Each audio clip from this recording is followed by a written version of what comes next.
মেজবা লিখেছেন, ফেসবুক রাজনৈতিক দলের কেউ পূর্বে নির্যাতন করত, তাদের বিরুদ্ধে নাম ধরে ফেসবুকে লেখালেখি করলে গীবত হবে কিনা? যদি আপনার এই লেখালেখিটা হয় তাকে বিচারের মুখোমুখি করবার জন্য, তার অন্যায় অনাচারগুলোকে তুলে ধরে যেন তার শাস্তি হয় সেটি নিশ্চিত করা যায়, সেজন্য আপনি যদি লেখালেখি করেন সে অধিকার আপনার আছে। আল্লাহ সুবহানাহু ওয়া তাআলা কোরআনে কারীমের 6 নম্বর পারার প্রথম আয়াতে বলেছেন, লা ইয়াকুল্লাহুল জাহরা বিস-সুই ইল্লা মিনাল খাওয়ি ইল্লা মান যুলিম।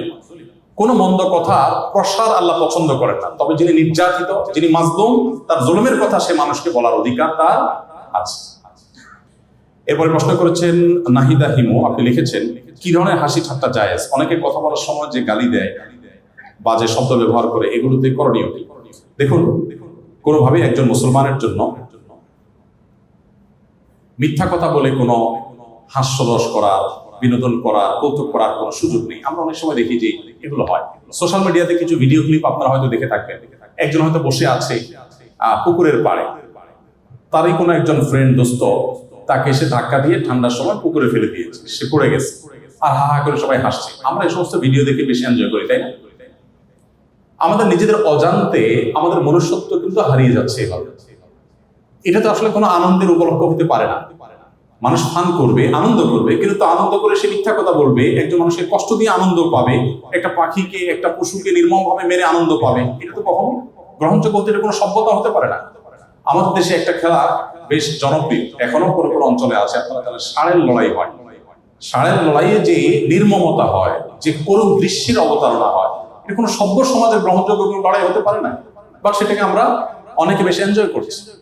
তো এরকম অনেক খেলাধুলা আছে, অনেক বিনোদন আছে যেগুলোতে আমরা শরিয়া বিরুদ্ধ পথ অবলম্বন করি। নবী করিম সাল্লাল্লাহু আলাইহি ওয়াসাল্লাম হাস্যরসাত্মক কথা বলতেন, কৌতুক করতেন।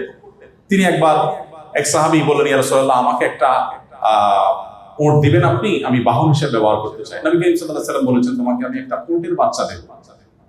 লোকটা বলল, ইয়া রাসূলুল্লাহ, আমি আপনার কাছে চড়ার জন্য উট চেয়েছি, আপনি বাচ্চা দিবেন, বাচ্চা উটে কি চড়া যায়? নবী সাল্লাল্লাহু আলাইহি ওয়াসাল্লাম বলেছেন, যেই উটে তুমি চড়বা সে উট তো কোনো না কোনো উটের বাচ্চা, আমি সেটা মিন করেছি। আরেকজন সাহাবীকে নবী সাল্লাল্লাহু আলাইহি ওয়াসাল্লাম ডাক দিচ্ছেন, ইয়া যাল উজনাইন, এই যে দুই কান আছেন আপনার, আপনি আসেন, হে দুই কানওয়ালা। তো এটা রসিকতা করলেন, ওনার কান তো আসলেই দুইটা।